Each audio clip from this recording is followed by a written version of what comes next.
The morning of my wedding dawned clear and beautiful, with golden sunlight streaming through the floor-to-ceiling windows of the bridal suite at the Rosewood estate. I stood in front of the ornate mirror, putting the finishing touches on my makeup while my best friend Sarah zipped up my dress. "You look absolutely radiant," Sarah said, stepping back to admire the final result. "David is going to lose his mind when he sees you." I smiled, feeling a flutter of nervous excitement. After 3 years of dating and a year-long engagement, I was finally marrying the man of my dreams at what was arguably the most exclusive venue in the state.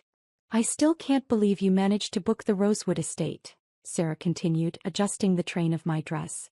"Didn't your wedding planner say they're usually booked 3 years in advance?" "Something like that," I said vaguely, not wanting to get into the details of how I'd actually secured the venue. A knock on the door interrupted our conversation. "Come in," I called. My mother entered, looking stunning in her navy blue dress, but her expression was tense. "Natalie, honey, you look beautiful," she said, giving me a careful hug so as not to wrinkle my dress. "Thanks, Mom. You look great too." She glanced around the opulent bridal suite with its marble floors, crystal chandelier and panoramic view of the gardens. "This place is impressive." "It is beautiful," I agreed. "It must be costing you a fortune." I turned back to the mirror to apply my lipstick. "Don't worry about the cost, Mom. This is my wedding day." "But sweetie, David's family is paying for the reception, and I know your father and I contributed what we could for the ceremony, but this venue?" She gestured around the room. "This has to cost more than all our contributions combined." "It's fine, Mom." "Really?" She looked uncomfortable. "Natalie, I hope you're not going into debt for this wedding. Marriage is about love, not about putting on a show." Before I could respond, another knock came at the door.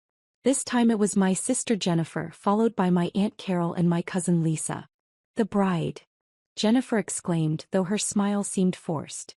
"You look amazing, Nat." "Thank you." My Aunt Carol was also looking around the suite with barely concealed shock. "This place is incredible. It must cost a fortune to get married here." "That's what I was just saying," my mother chimed in. "I'm worried Natalie is overspending." Jennifer nodded. "I mean, I get wanting a nice wedding, but this seems really extravagant. Especially since you put gifts optional on the invitations." I had put gifts optional on the invitations, but not for the reason they thought. I genuinely didn't need anything from my family and friends. I just wanted them there to celebrate with me. "About that," my mother said awkwardly. "Since you said gifts were optional and frankly we're all pretty broke right now, we decided not to bring anything." "Mom, I told you gifts were optional because I meant it. I don't need anything from you except your presence here today." "But still," Jennifer added, "it feels weird showing up empty-handed when you've clearly spent so much on this wedding." Aunt Carol nodded in agreement. "We feel terrible, but between Jennifer's student loans, your father's medical bills from his surgery last year, and everything else, we just don't have extra money for wedding gifts right now." I turned to face them all. "I don't want gifts. I want you here celebrating with me. That's all I've ever wanted." "You say that now," Jennifer said, "but you might feel differently later when you're looking at thank you cards for gifts you didn't receive. Or when you're trying to pay off the credit cards you probably maxed out for this venue," my mother added with concern. I was about to explain that there were no maxed-out credit cards when Sarah, who had been quietly listening to this conversation, spoke up. "Maybe we should head down to the ceremony site? The guests are starting to arrive, and we need to do the final venue walkthrough." "Good idea," I said, grateful for the interruption. We made our way through the estate's marble corridors, past oil paintings and crystal sconces, toward the ceremony site. The Rosewood estate was truly spectacular, a restored 19th-century mansion sitting on 50 acres of manicured gardens, with a guest capacity of 400 and a reputation for hosting the weddings of celebrities and business moguls. As we approached the outdoor ceremony area, I could see guests beginning to take their seats. David's family had arrived and were chatting with friends, everyone looking elegant and festive. My family, however, looked increasingly uncomfortable. "Jesus, Natalie," Jennifer whispered, "how many people did you invite?" "About 200, I replied. 200 people at a venue like this?" My mother's voice was strained. "Honey, what did this wedding cost?" "Mom, please don't worry about the cost. Today is about celebrating love and family." But I could see her doing mental math, trying to calculate what she thought I was spending per guest at such an exclusive location. The flowers alone must have cost thousands, Aunt Carol murmured, staring at the elaborate arrangements of white roses, peonies, and hydrangeas that decorated the ceremony area. She wasn't wrong. The floral arrangements had cost $15,000. But what my family didn't know was that $15,000 was pocket change compared to my actual financial situation. Just then, a woman in an elegant black suit approached our group. I recognized her immediately as Margaret Foster, the venue's events coordinator. "Ms. Williams," she said with a professional smile, "everything is looking beautiful for your ceremony. The musicians are set up, the flowers are perfect, and the catering team is ready to begin service as soon as your reception starts." "Thank you, Margaret. Everything looks incredible. I just need to confirm one final detail with you before the ceremony begins," she continued, pulling out a tablet. "Should we charge the final venue fee to your usual account?" My family went quiet, clearly listening. "How much is the final payment?" I asked, though I already knew. "The remaining balance is $400,000, which covers the venue rental, catering for 200 guests, premium bar service, floral arrangements, musicians, and full event coordination." I heard my mother make a small gasping sound. "Yes, please charge it to my usual account," I said calmly. Margaret nodded and made a note on her tablet. "Perfect. And just to confirm, that's the account ending in 7394. "That's correct." "Wonderful. The payment will process immediately, and you'll receive your receipt via email within the hour." She looked up from her tablet with a warm smile. "Ms. Williams, I have to say, it's always such a pleasure working with clients from Meridian Enterprises.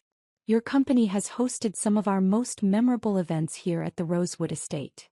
My mother's face had gone completely white. "Thank you, Margaret," I said. "I appreciate all your hard work making today perfect." After Margaret walked away, the silence from my family was deafening. They were all staring at me like I'd suddenly grown a second head. "$400,000? My mother finally whispered.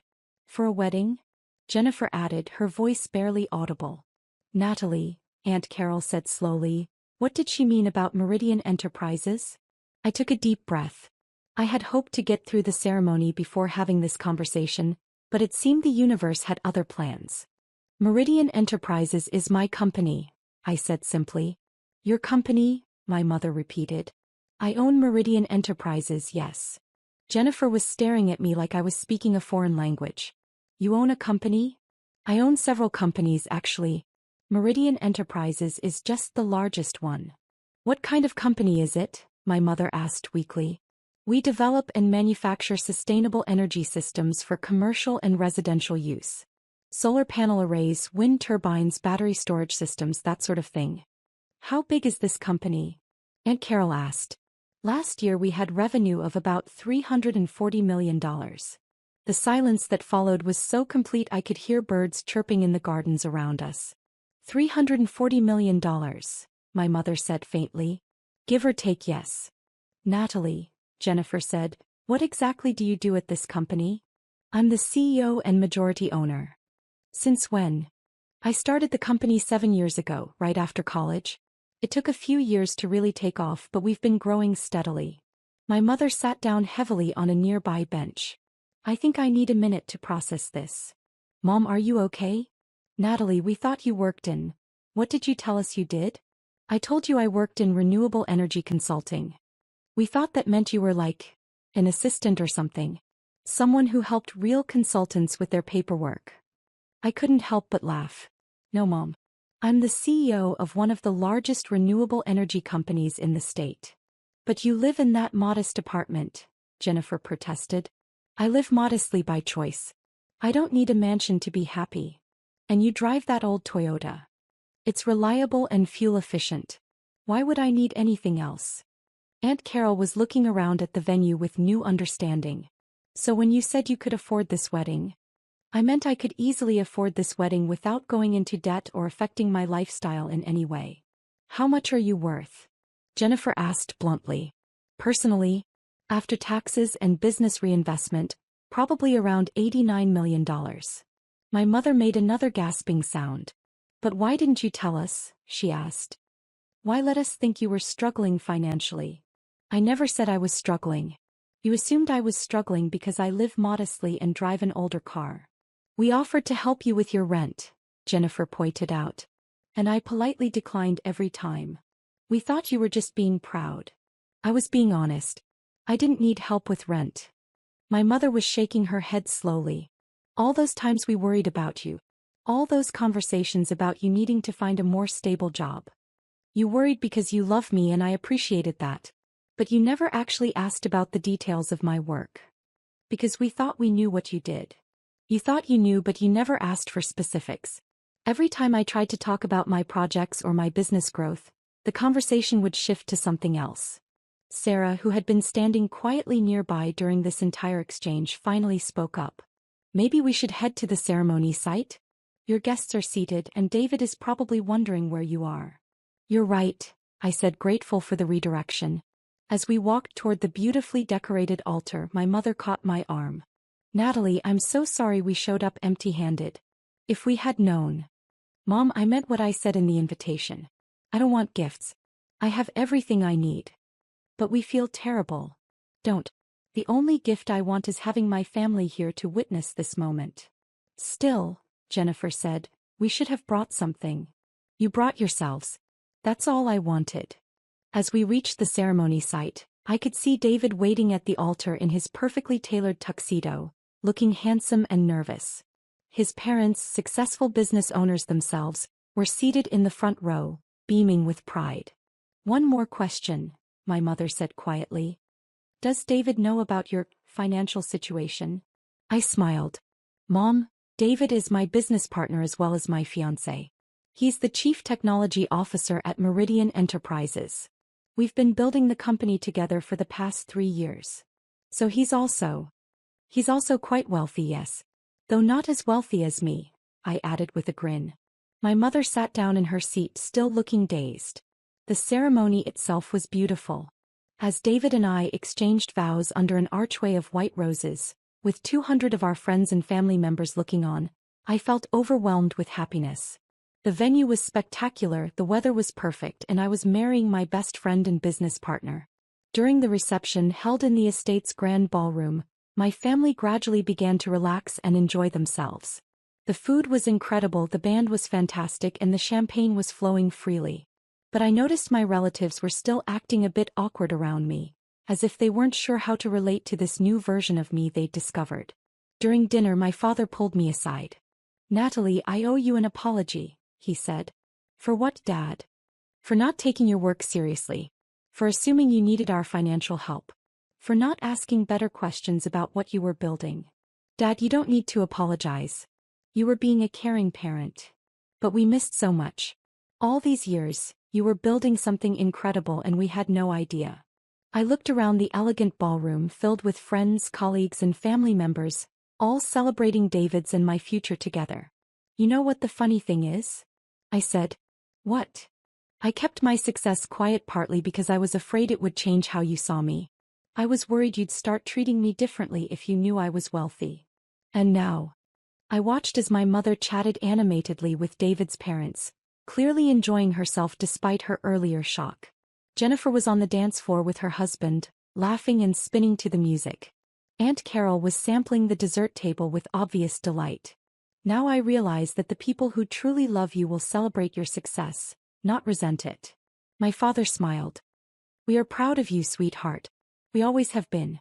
We're just sorry we didn't show it in the right ways. You showed it by worrying about me, by offering help when you thought I needed it, by being here today. That's what matters. Later that evening, as the reception was winding down, Margaret Foster approached me again. Ms. Williams, I wanted to thank you for choosing the Rosewood Estate for your wedding. Everything went beautifully.